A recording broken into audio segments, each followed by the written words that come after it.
Hello guys, আসসালামু আলাইকুম। সবাই কেমন আছেন? আমি বর্তমান আনোয়ার মেজবান খাইতে আসছি।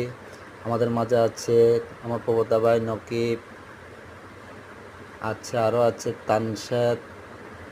তানশাদ আলম। আমাদের মাঝে মেজবানি খাবার অনেক সুস্বাদু খাবার আয়োজন করছে। দেখেন,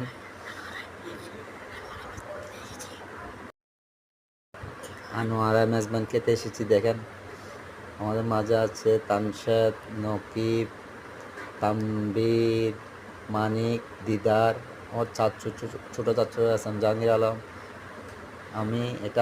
দেখেন কেমন লাগতেছে। আনোয়ারাই, এস এম মাসুম। কমেন্টে বলে জানাবেন আমাদেরকে কেমন লাগছে।